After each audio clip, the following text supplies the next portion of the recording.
അടുത്ത് വരൂ.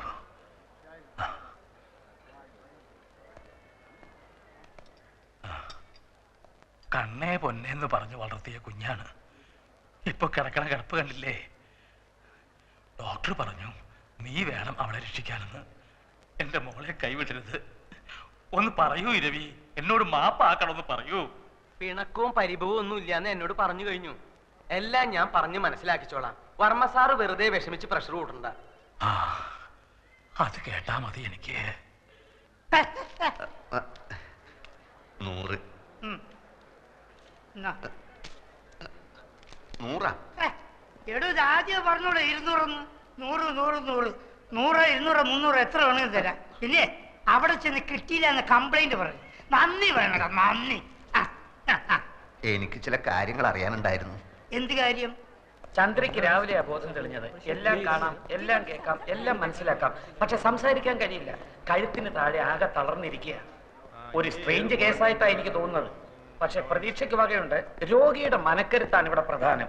ഒരു മിറക്കിൾ സംഭവിച്ചാൽ നാളെ തന്നെ എഴുന്നേറ്റ് നടന്നു എന്ന് വരാം, ചിലപ്പോൾ 4 വർഷമായി എന്നും വരാം. എല്ലാം തന്റെ കയ്യിലാണ്. ജീവിക്കണമെന്ന മോഹം എത്രയും കൂടുന്നോ അത്രയും പെട്ടെന്ന് ചന്ദ്രിക സുഖം പ്രാപിക്കും. ആ മോഹം ഉണ്ടാക്കേണ്ടത് നിങ്ങളാണ്. നിങ്ങളാണ് എല്ലാവരുടെയും ഒരേ ഒരു പ്രതീക്ഷ. How is she? എല്ലാം normal. You can go and see her.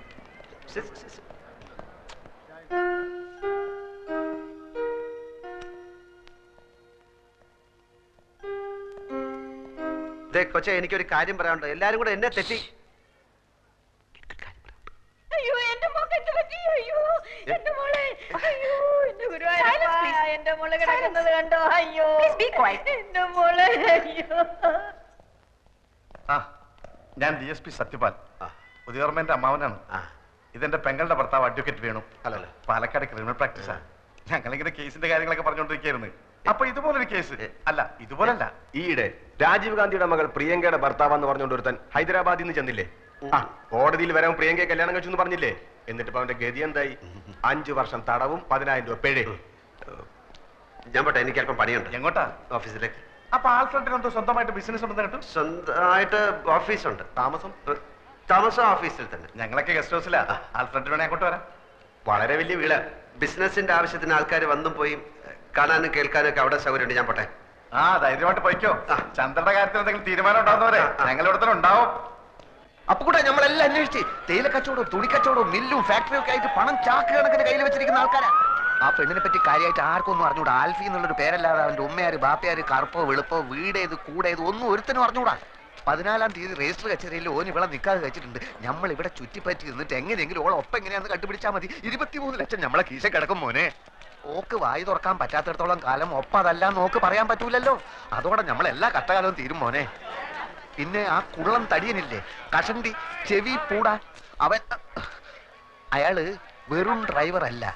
Varma കഴിഞ്ഞാ പിന്നെ ആ വീട്ടിലെ ഏറ്റവും കൂടുതൽ മടുപ്പ് അയാൾക്കാ. അയാളെ കയ്യിലെടുത്ത ഓളെ ഒപ്പി നമുക്ക് കണ്ടുപിടിക്കാം.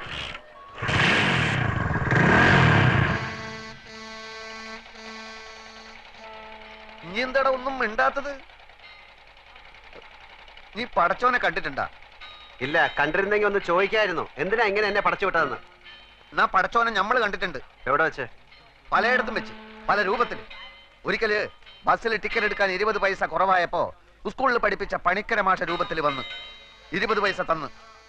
പിന്നൊരിക്കൽ എടപ്പള്ളി പെരുന്നാളിന് കാശില്ലാണ്ട് വിശന്ന് വലഞ്ഞപ്പോ ഒരു ദുബായിക്കാരന്റെ രൂപത്തിൽ വന്ന് ബിരിയാണി വാങ്ങി തന്നു. അങ്ങനെ കഷ്ടപ്പെടുന്ന നമ്മളെ മുമ്പിൽ പല രൂപത്തിലാണ് പടച്ചോൻ വരിക. ഇപ്പൊ ഈ ചന്ദ്ര എന്ന് പറയുന്ന പെണ്ണിന്റെ രൂപത്തിലാണ് വന്നിരിക്കുന്നത് എന്ന് വെച്ചോളി. ഞമ്മള് പാതി പടച്ചോൻ പാതി എന്നാ.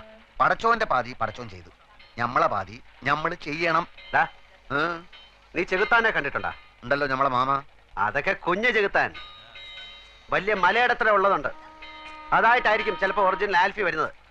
അപ്പൊ പടച്ചോനും കാണൂല, ആരും കാണൂല. ഞാൻ ഒറ്റയ്ക്ക് കൈയും കാലും ഇട്ട് അടിക്കേണ്ടി വരും. ഓരോ പുലിവാലും കൊണ്ടുവന്നിരിക്കുന്നു. ഒരു കാര്യം ഇനി മറക്കല്ലേ, ആകെ മുങ്ങി നിൽക്കുക നമ്മള്. നൂറെ, എനിക്ക് ആ പെങ്കൊച്ചിന്റെ കിടപ്പ് കണ്ടിട്ട് തട്ടിപ്പ് കാണിക്കാൻ തോന്നുന്നില്ല. ഓ, അതാണ് എനിക്ക് വിഷമം. നാട്ടിൽ കിടന്ന് കഷ്ടപ്പെടുന്ന നിന്റെ അച്ഛനെയും പെങ്ങളെ ആലോചിച്ചിട്ട് എനിക്ക് വിഷമില്ല. എപ്പോഴോ കുറെ ഐസ് മുട്ടായി വാങ്ങിച്ചു തന്നൊന്നും പറഞ്ഞിട്ട് അതിന്റെ നന്ദി കാണിക്കാൻ വേണ്ടി നിന്റെ പിന്നാലെ ഇറങ്ങി തിരിച്ച എന്റെ ഇപ്പോഴത്തെ സ്ഥിതി ആലോചിച്ചിട്ട് എനിക്ക് വിഷമമില്ല. എങ്ങാണ്ടെന്നോ വന്ന ഒരു പൂത്ത കാശുകാരി പെണ്ണിന്റെ കിടപ്പ് കണ്ടപ്പോ നിന്റെ ചങ്ക് നൊന്തുവല്ലേ? നമ്മളെ പെണ്ണിനെയും മാമാനെയും പറ്റിച്ചപ്പോ ഇല്ലാതിരുന്ന നിന്റെ ഈ വിഷമം ഇപ്പൊ നമ്മളെ കാണിക്കാനുള്ളതല്ലേ? 23 ലക്ഷം ഒറ്റക്കടിച്ച് മുങ്ങാനുള്ള പരിപാടിയാണെങ്കിൽ അത് പറഞ്ഞാൽ മതി. എനിക്കിന്റെ കാശ് വേണ്ട. നീ വലിയ പണക്കാരനാവുമ്പോ മാമേന്റെ പൈസ കൊടുത്തില്ലെങ്കിൽ ആ പാവം മൈമുനേന്റെ 3000 രൂപയെങ്കിലും കൊടുത്തേക്കണം. എനിക്ക് അവളെ കിട്ടിയിട്ടില്ലെങ്കിൽ സാരമില്ല. ആ പാവത്തിനെ പറ്റിച്ചാൽ നീ ഒരു കാലത്തും കൂടെ പിടിക്കില്ല. ഞാനും നീയായിട്ട് ഇനി ഒരു ബന്ധവുമില്ല.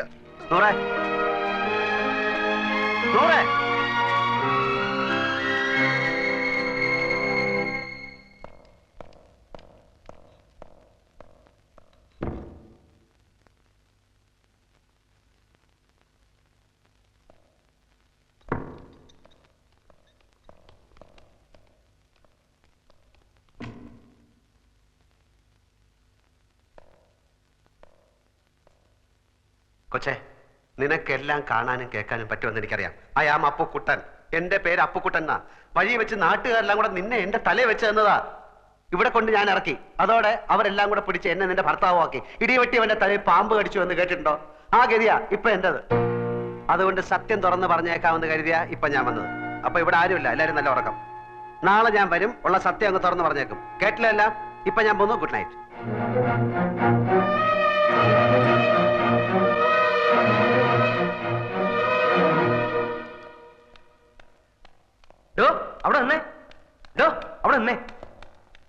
ഒരു പാവം പിടിച്ച പെണ്ണിനെ പ്രേമിച്ച് കെട്ടിയിട്ട് അവളെ ഒന്നിനു കൊള്ളാതായപ്പോ മുങ്ങി രക്ഷപ്പെടാൻ നോക്ക. അങ്ങനെയൊന്നുമല്ല. പിന്നെ താനല്ലടോ അവളുടെ ഭർത്താവാണെന്ന് പറഞ്ഞു ഓപ്പറേഷൻ മുമ്പ് ഒപ്പിട്ടത്. അതൊരു പെണ്ണുമ്പോൾ അവിടെ ഒപ്പിട ഇവിടെ ഒപ്പിട അവിടെ ഒപ്പിട എന്ന് പറഞ്ഞപ്പോ ഞാൻ ഒപ്പിട്ട് പോയതാ. അതിപ്പോ നീ ഉണ്ടാക്കിയ സൂത്രല്ലേ? സൂത്രോ? ഒരു മറ്റേ വർത്താനം പറയരുത്. എന്റെ പേര് KC അപ്പുക്കുട്ടനാ. കുറ്റിപ്പുറത്ത് ചേരിൽ അപ്പുക്കുട്ടനാര്. തനിക്ക് വിശ്വാസമല്ലേ? ബർത്ത് സർട്ടിഫിക്കറ്റ് SSLC ബുക്ക് നാളെ കൊണ്ട് കാണിച്ചു തരാം. അതിപ്പോ ഏത് ചേരിയിലും ഏത് പേരിലും ആർക്കും കിട്ടും. എന്നാ ഒരു കാര്യം ചെയ്യും. അവന്റെ പേരെന്താ? Alfred Fernandez. ഒരു കല്ലാസ് ഉണ്ടാക്കിയിട്ട് താനാ അവളെ കെട്ടിയെന്ന് പറ. പോയി പണി നോക്കണോ? നിക്കണോ?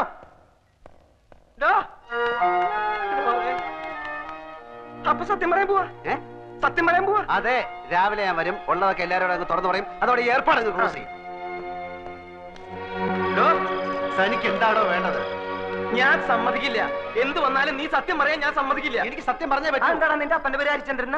അല്ല, ഗോവിന്ദൻ നായർ. പിന്നെ എന്താണ് നിനക്ക് ഇത്തിരി കള്ളം പറഞ്ഞാല്? എനിക്ക് കള്ളം പറയേണ്ട കാര്യമില്ലല്ലോ. എന്റെ പൊന്നാൽഫി മോനെ. ഓ, അപ്പുക്കുട്ടൻ നായരുടെ മോനെ, ഞാൻ പറയുന്നൊന്ന് കേക്ക്. നീ പറഞ്ഞത് ശരിയാ. കള്ളം പറയേണ്ട കാര്യം നിനക്കില്ല. പക്ഷെ ഇവിടത്തെ സ്ഥിതി കൂടി ഒന്ന് ആലോചിക്കണ്ടേ? മോളുടെ ഗതി കണ്ട് നിന്റെ മുമ്പിലല്ലേ ആ വർമ്മ സാറ് ബോധം കെട്ട് വീണത്. ആ ഷോക്കിൽ നിന്ന് ഇതുവരെ അങ്ങേര് കര കയറിയിട്ടില്ല. ഈ നിലയിൽ ഇതും കൂടി കേട്ട ആ പാവം ചത്തു. ഞാനല്ലാത്ത കാര്യം ഞാൻ എങ്ങനെ പറയും? നിനക്ക് സത്യം പറയണല്ലേ? നീ സത്യം പറഞ്ഞോ. ഒരു 3-4 ദിവസം കൂടി കഴിഞ്ഞോട്ടെ, അങ്ങോട്ടൊന്ന് എഴുന്നേറ്റ് നിന്നോട്ടെ, എന്തും കേൾക്കാനുള്ള മനക്കെട്ടി അദ്ദേഹത്തിന് വന്നോട്ടെ. നിന്നെ ഞാൻ ഈ ഇരവിക്കുട്ടിപ്പിള്ള അദ്ദേഹത്തിന്റെ മുന്നിൽ കൊണ്ടുവന്ന് നിർത്തി സത്യം പറയിപ്പിക്കുക. അതുപോലെ അതിനിടെ ശരിക്കുള്ള വന്ന ഞാൻ കള്ളനാവില്ലേ? വരുന്നെങ്കിൽ എന്നേ വരണമായിരുന്നു. നമുക്കറിയാത്ത എന്തൊക്കെയോ കുഴപ്പങ്ങൾ നടന്നിട്ടുണ്ട്. ചന്ദ്രക്കുഞ്ഞ് വാ തുറക്കാതെ നടന്നോ ഒന്നും അറിയാനും പറ്റില്ല. ഇനി അഥവാ വന്നാൽ ഞാൻ പറയും. ഞാൻ പറഞ്ഞിട്ടാണ് നീ ഈ നല്ല കാര്യത്തിന് കൂട്ടുനിന്നതെന്ന്. പോരെ? ഒരു 3 ദിവസം നീ ഇവിടെ വരിക പോവാ. ഏതല്ലാത്ത ഉപകാരല്ലേ? നീ വരുമോ? 3 ദിവസം കഴിഞ്ഞാൽ ഞാൻ സത്യം പറയും. നീ നല്ല പയ്യനാണ്. നിന്നെ കണ്ടപ്പോഴേ എനിക്കത് അറിയാമായിരുന്നു. എന്നാ ശരി, ഞാൻ ഗുഡ് നൈറ്റ് പറഞ്ഞോ? ഇല്ല. Good night. Good night. ഞങ്ങളുടെയൊക്കെ പ്രാർത്ഥനയുണ്ട്, വേഗം സുഖാവും.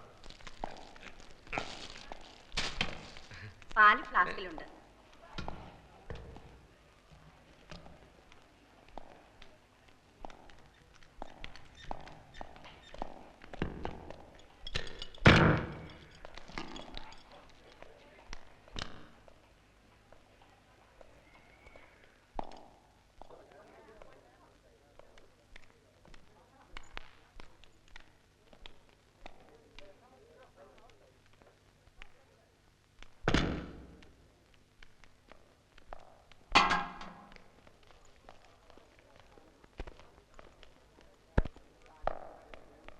ഇരവിക്കുട്ടിപ്പിള്ള പറഞ്ഞു, ഇപ്പൊ സത്യമൊന്നും പറയണ്ട.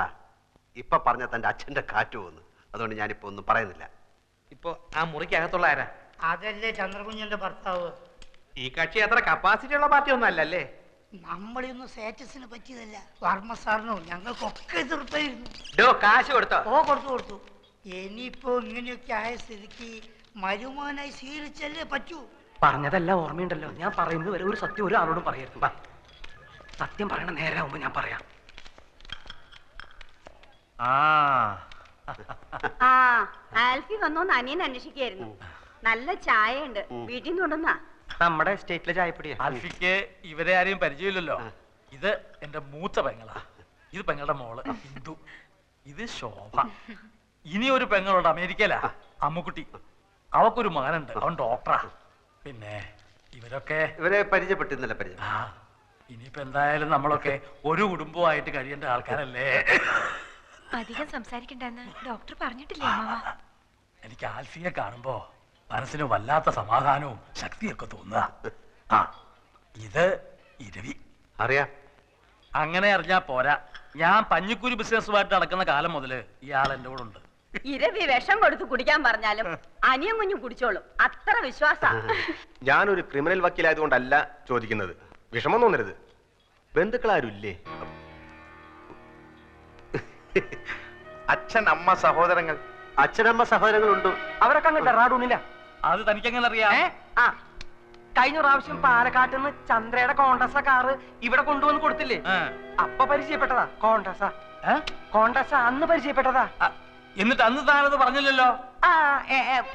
അന്ന് നിങ്ങൾ കണ്ട കീരിയും പാമ്പും പോലെയല്ലേ? ഞാൻ മിണ്ടി കണ്ടു എന്നങ്ങാൻ പറഞ്ഞ എന്റെ മേൽ ചാടി കയറാനോ? ഓഹോ, അപ്പൊ ഇരവി മാമൻ മാത്രമേ നേരത്തെ ഇവിടെ ആൽഫിയെ കണ്ടിട്ടുള്ള ആളുള്ളൂ. എന്നാ ഞാൻ ഒരു സത്യം പറയാം. എന്നാ സത്യം ഞാൻ തുറന്നു പറയാം.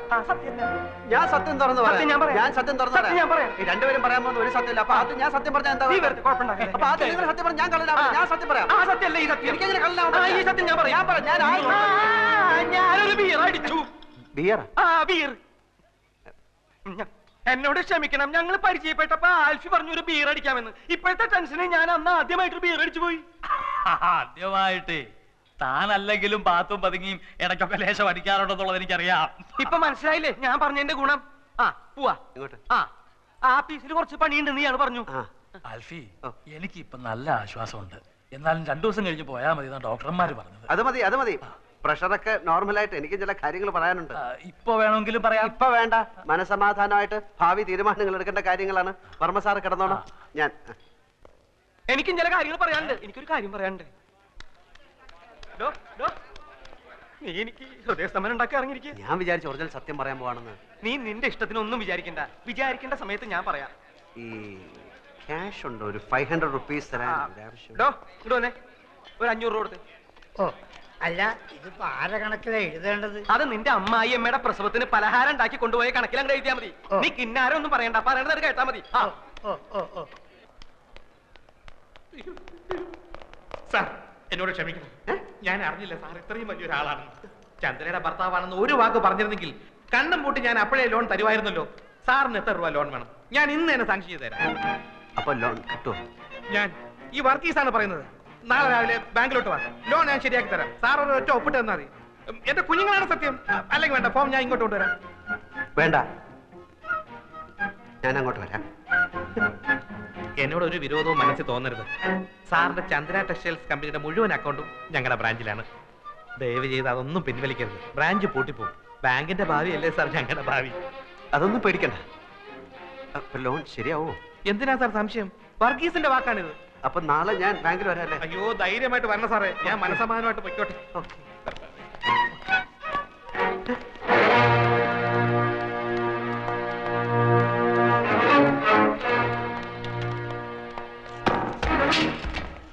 എന്ത് പറ്റിയടാ?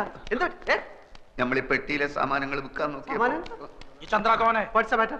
कौन है Chandra? Chandra, she's my wife. ये बैग तुम्हारा है? It's my bag. It's my bag. देखिए, इसको हमने इस बैग के साथ एक अजीब हालत में पकड़ा है और इस पर जो टैग लगा है वो हॉस्पिटल का है. It's my bag and he's my servant and he's bringing this bag. But he looks like a thief.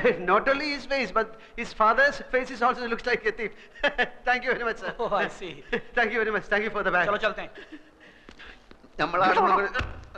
ഒറ്റ മുക്കാല് കയ്യില്ലാത്തോണ്ട് കിട്ടുന്ന നാട്ടെന്ന് വെച്ചിട്ട് ഞാൻ പടച്ചോനെ കണ്ടു. ഏത് പടച്ചോ? എടാ, ഞാൻ കുറച്ചു മുമ്പ് പടച്ചോനെ കണ്ടു. ബാങ്ക് മാനേജർ രൂപത്തില്.